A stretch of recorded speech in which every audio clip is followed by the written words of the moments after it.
Hello, and welcome to another episode of What Do We Have Here? My name is High Noon. My name is Gio, and we are two friends who decided to start sending each other different collectibles, toys, and other fun stuff to stay connected because we moved several miles apart, several thousand miles apart. It's a vast, vast chasm of distance between us right now. A very long distance. And we decided to stay connected by sending each other different little collectibles and toys and gifts. And it's just a fun way to, stay connected. Dude, I cannot believe this is episode 17, bro. Wow. It's a good feeling, man. I feel accomplished, actually. I don't know how to explain it, man. I mean, this is something that me and you normally do, like, Yeah, on our own. You know what I'm saying? So trying to bring everybody else into it, we built a nice little community. We're building a nice little community. absolutely. And we do appreciate every single one of you guys that joins us every time that we put out an episode. And today is actually my time to open up some packages. And Mr. Noon has sent me a nice little pile of gifts here. And I'm looking forward to opening these up, man. You know what, Gio? I think you've been a very good boy, and you deserve to have a little bit of spice in your life. You I know what I mean? appreciate that, man. I have total confidence in this stack of boxes that you are going to enjoy every single moment of this. I know it in my heart. I'm hyped. I genuinely am hyped, man. Ever since I saw these boxes, I saw them start piling up, and I'm like, man, what's inside the box? What do we have here? Exactly. Without further ado, let's get to it. Let's do it. Oh, the suspense is killing me. The suspense is killing me. Brother, every time you do that, man, every time I'm concerned of what's gonna be in there. Good. I'm just waiting till you don't ask for it to happen.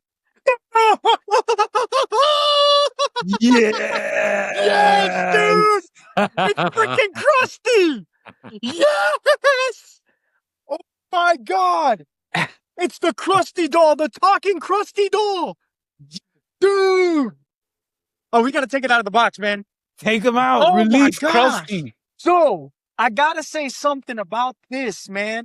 So, growing up as a while I was in like middle school and high school, The Simpsons, man, they were putting out like 3-4 episodes a day. You could watch them on different channels and whatnot.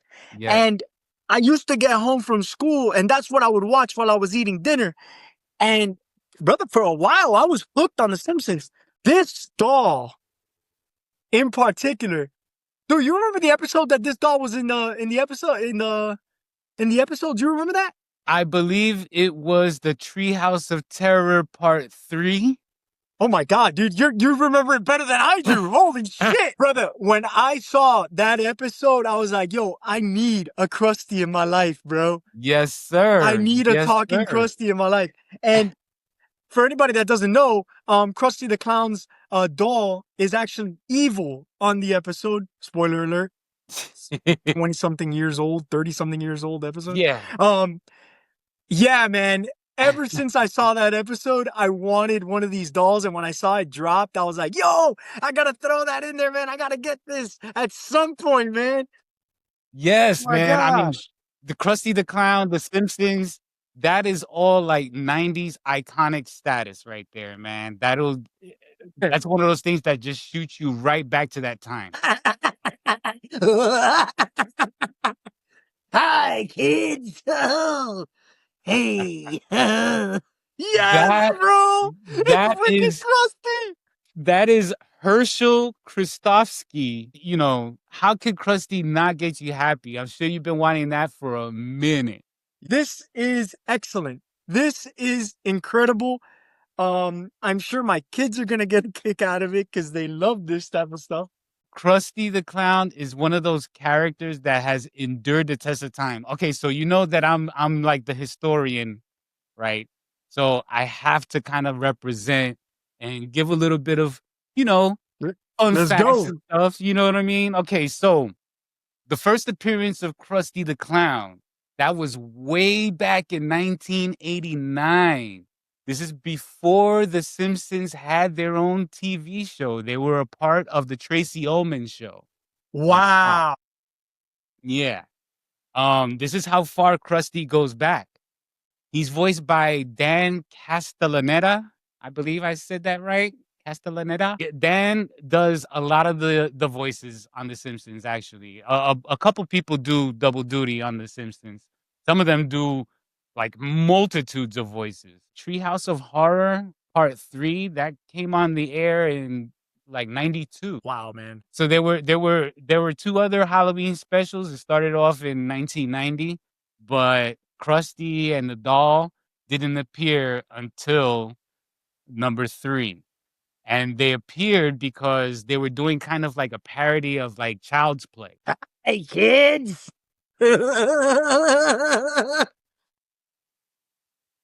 Look at you, man. You you're giddy over there. I am loving this, man. Seeing this like doll in my hand, like in my possession right now, it's just like a flood of memories, man, of playing like with my Bart doll and now having a Krusty that I actually, man, I'm taking this to work. I'm gonna put it like right behind my desk. It's just gonna be there. I'm gonna put it on my desk. Dude, Krusty is one of the illest characters in The Simpsons, man. I mean, he's an alcoholic, drug addict. He's always getting into something. He's always about to get rich quick type schemes. He'll slap his name on anything, basically, right? Just to sell it. And Bart loves Krusty, man, but Krusty Yeah, man. barely remembers him. He has to reintroduce himself every time that they meet up. It's like he's like careless. You gotta love I'm him. loving it, bro. I'm really loving it. This is good, bro. This is All really good. right. I gotta give this a shelf score, man. All right, all right. Let's get right into it then. Krusty the Clown. First and foremost, presentation. Guys, please fact check me, but I think this was like the original box on the show with the clear window. You just see his head, and then it's just talking Krusty doll. That's it. Well, for the presentation, I'm gonna have to give this a 9 because it's looking just like it did on the show, at least what I remember. Not just that, if I wanted to keep Krusty inside the box, I could have. Come on, man. We can't leave Krusty inside a box. We got to take Oh, him you out. can. We got to display him somewhere. He's definitely going somewhere special. So, presentation, I give it a 9 because the box is incredible. When they pay attention to the show accuracy in the packaging and the Yeah. presentation, I mean, it really does something. We have a presentation score of 9 so far for Krusty the Clown. Where are we going with the physicality? Physicality. All right. It's a doll. They nailed it. It's got all the likeness of Krusty, evil Krusty with the sharp teeth, and he clearly loves me. So I got to give this a 10 in physicality. A 10 in physicality. I'm not gonna lie, I saw that one coming. How could I give it anything less than a 10 when it comes to joy? It just brought back so many great memories from when I was a kid. I've always wanted a Krusty doll, so I got to give it a 10. We gotta go to our Computron and calculate these scores. A 9, a 10, and a 10, giving us a grand total shelf score of 9.6. woo! Top shelf score. And I tell you what, an icon like Krusty the Clown deserves no less, brother. Well, I'm going to set Krusty aside. He's not going too far. He's going to be right here with me. I've got 2 other boxes that I got to open up. And you're gonna find that there is a theme to this. Oh my God, dude. Guys, this is Alf. Yes. If you guys have never been exposed to Alf, I highly, highly recommend it. This was one of the greatest sitcoms that you could watch on TV involving an alien life form Boom. who doesn't look like your traditional alien. He talks like a human. He acts like a human. Hell, even at a time when E.T. was huge, Alf, in my opinion, topped him because Alf was, he was a little bit, I don't want to say grimy, but he was a little bit more edgy, Yes, edgier. He spoke English, you yes. know? So it was a funnier show and you could relate a little bit better. He dressed up in shirts, he wore hats, he basically did everything that I wish E.T. would have done for an extended period of time.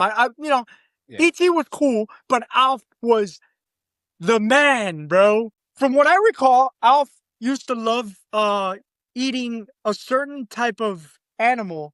He ate cats, brother. Still, and everybody still loved him regardless of the fact that he was a well-known kitty muncher. Alf basically was on television from 1986 to 1990. That's a pretty long run when it comes to sitcoms, especially a sitcom that has a star of a puppet. Dude, I'm just looking at the details. I am blown away right now by the details on this figure. The amount of accessories this figure comes with. Let's get to it, guys. Is that his shirt? Dude, he comes with a shirt, bro. Oh, man. Okay. NECA. NECA. Always doing a great job with these figures, man. Any figures that have to do with any type of media, entertainment, whether it's movies, TV shows, music, cartoons, NECA's always knocking them out of the park, and they've been doing it for many, many years. I've always been a huge fan of NECA, but I'm looking at the amount of accessories that this figure has, and I am impressed. The first one that I want to look at right now, before I even get to the main character of this this collection here. Ah, there he is. That's lunch. Look at his shirt, man. With real soft cloth. Yes, man. Yeah. Okay, see, that is the exact shirt that he wears. Okay, this is what I was about to say. People don't understand how popular Alf really was. He had the regular sitcom, and at the same time, he had a Saturday morning cartoon show. That's right. That shirt that comes with that figure is directly from that cartoon show. This There is he is, awesome. Mr. Gordon Shumway. Brother, this is great, man. It is fully articulated. His mouth and everything, man. A lot of people assume that he was done by Jim Henson and, everybody from the Muppets, and that is not true. He was actually the creation of Paul Fusco, who provided the voice of Alf. The producers, the network or whatever, they didn't have any faith in the show until they saw Paul's audition for the show. It was actually the character of Alf that won everybody over. And yeah, it stood the test of time. Incognito, man. He's ready to hit the town, bro. Nobody's gonna know he's an alien life form. Didn't he use this to communicate with his home planet? He was always trying to. He was always And trying to communicate with his home what is it, planet. like a ham radio? Yeah, basically. This is really taking me back, just like Krusty did. Just having an Alf figure, man. And I know for a fact my older sisters, they're both going to be able to say, wow, we used to watch that. They probably remember it better than I do. So I guess now is as good of a time as any to begin our shelf score. First and foremost, NECA has always done an amazing job in their packaging. They always have the open window where you can see all the accessories, you can see the figure himself. So I have to give the presentation, I'm going to give it an 8. I do like that it does open up, so we got to give him credit for that. So yeah, we'll give it an 8 for presentation. Giving it an 8 for 80. Now, physicality. Yes. Let's go. Because I like to take the figures out and display them, and I want to display them with everything, there's only so many things you can display. So physicality, I'm going to give it an 8 just because I'm unable to display everything with it. Again, not a bad problem to have. It's not a bad score. The actual figure itself, fully articulated. Again, this is not a figure you're going to sit there and play with because NECA tends to make figures that are for display. It's more for the adult collector. So you can pose them up and everything, and you won't have an issue standing Alf up. But he is limited on the, posability. Then again, on the show, you usually saw him sitting down on a couch or behind the couch or behind a table. I mean, it was a freaking puppet, guys. It's hard to get a good mold that gives you all that freedom when you have a furry character. Well, again, for physicality, like I said, we'll give it an 8, but he does come with a ton of different hands to be able to hold the ham radio, the popcorn, the cat sandwich, lunch, That is or my dinner. favorite accessory right there. So we got an 8 and an 8. Okay. The last category is happiness. It was just such a popular character in the early 90s that I couldn't escape it. So it was one of those toys that I always wanted, and it was a show that I did watch. So I'm gonna give it an 8. I'm gonna give it an 8. So And eights 8 across the board. from the creature from the 80s. Well, I guess that makes calculating the shelf score kind of easy, doesn't it? We have a shelf score of an 8 for Mr. Gordon Shumway. And like I said, from the 80s, so I guess it fits that it has an 8. Still a top shelf score. Oh, absolutely. Absolutely. So now I do have one box left. One box left. What could it be? And I don't know if you can already tell what the theme for this episode is. Well, I mean, it's clearly 80s and 90s cartoons and I mean, something like that of that sort. Um, but now I'm really excited to find out what this third box is. Because you definitely did surprise me with these two. Okay, before you open it up, I'm going to tell you the theme that I was going with because this is the last box, right? Okay. The theme is television shows. Television shows. Yeah.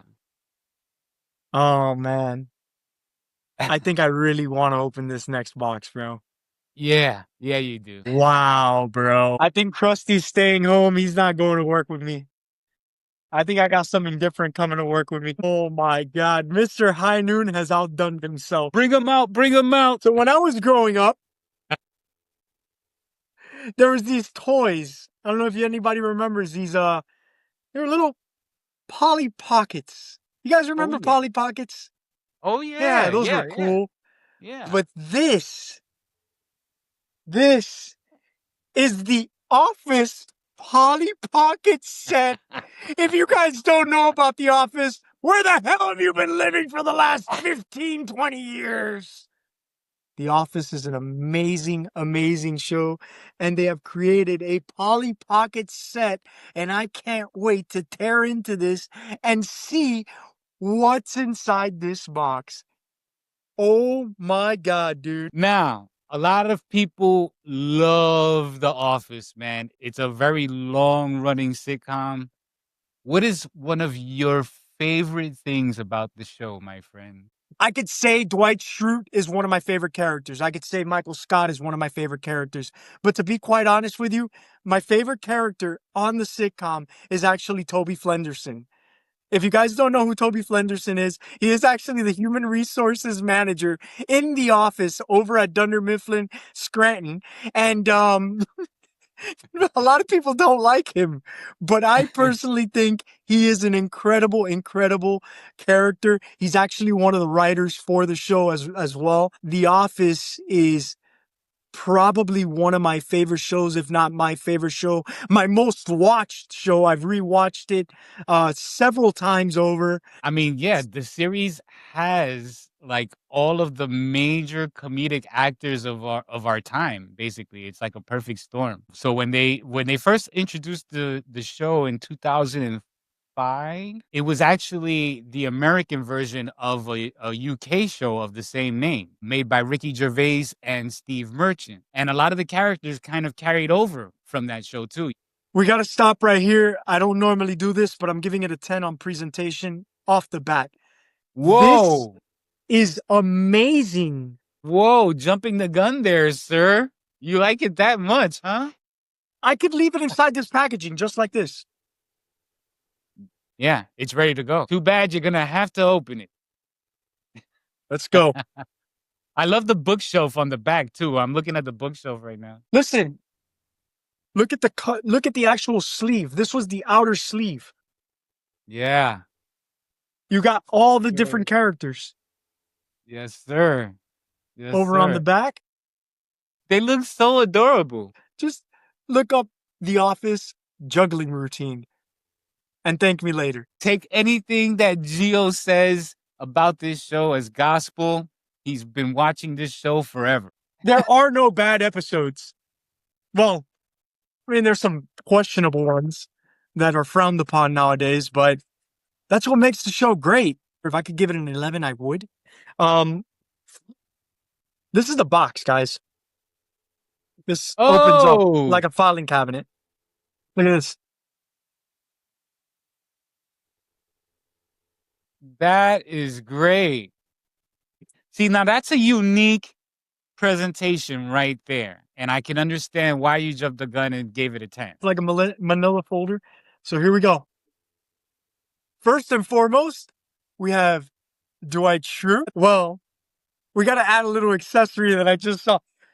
Listen, these are Polly Pockets. You know, Polly Pockets come with a ton of little accessories. Oh, So this yeah. is the first one that caught my eye. And hey, I think a few weeks from now, it might be Halloween. Oh, the jack-o'-lanterns. This was the influence for my wife and I. Aww. Pam and Jim. Everybody, let's give them a big aww. Aw, Pam and Jim. Amazing. And we also have some beets. A little beet. Dwight Schrute is a beet farmer. That's just a funny sentence to say out loud. And back from episode 1, the stapler in the jello. Listen, again, Polly Pockets, these things are tiny, but there's so many little details, and they definitely did it right. And we haven't even gotten into the actual office. This is Kevin Malone. That big old head. Oh, man, Kevin is a great episode. You got Kelly. Yeah. And then you got Michael Scott, the star of the show right there, man. We have the world's best boss mug, Oh, just the like the tiny big one. version. World's best That's boss. hilarious. We've got, oh, wow, man, Prison Mike. Look at that. Prison Mike with the bandana. That is Oh, awesome. man, you got Kevin's Pot of Chili. We got a little Dundee. The Dundee. My wife gave me a Dundee. It was a, Hey, keep it PG. Keep it PG, man. anyway, I'll keep my Dundee in the pants. Before we go any further, is that the big mug? Is that like a piggy bank? What's the deal with that thing? What do you do with that? This is The Office. Let's cut right into it. Let's go. First and foremost, before I open it up, I want to point out a little detail. I don't know if you can catch that on the camera.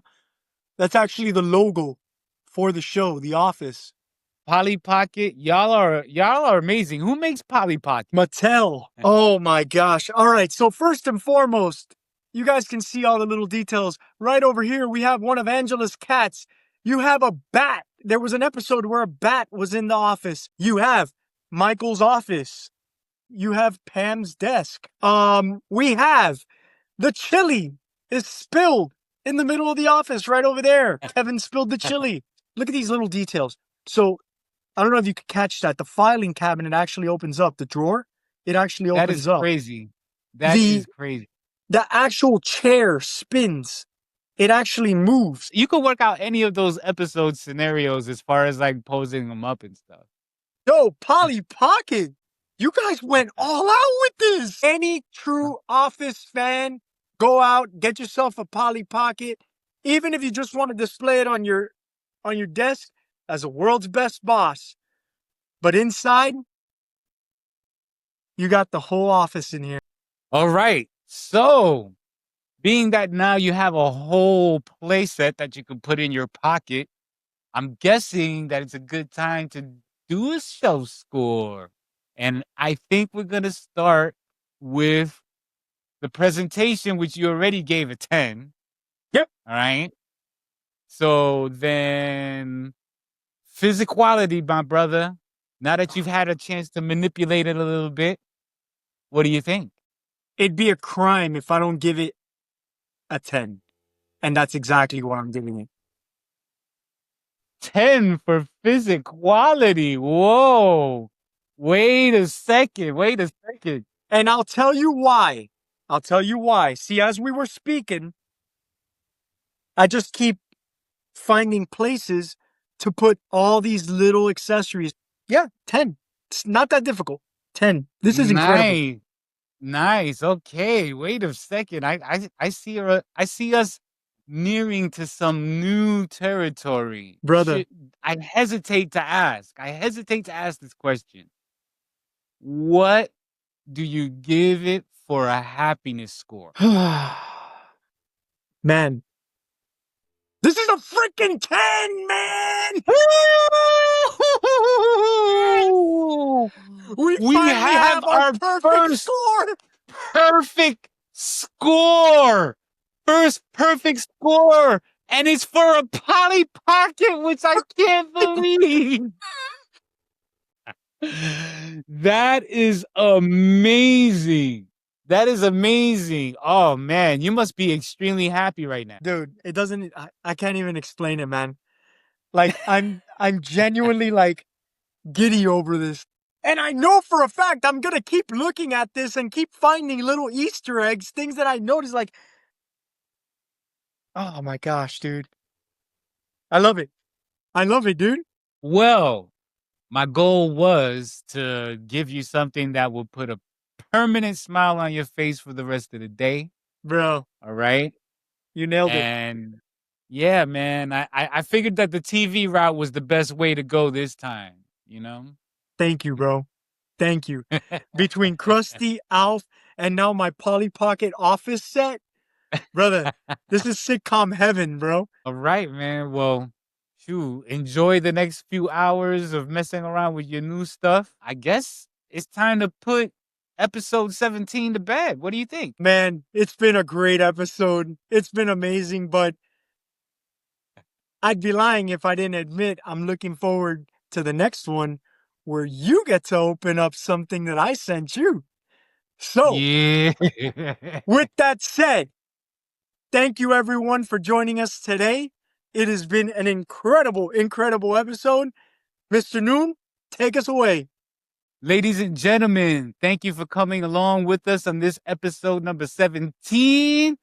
Please don't forget to like, comment, subscribe, follow, share it with your friends. We're trying to build a community over here. You know what I'm saying? So help two brothers out, you know? Let's get to building, man. Sending good vibes every week on What Do We Have Here? Later.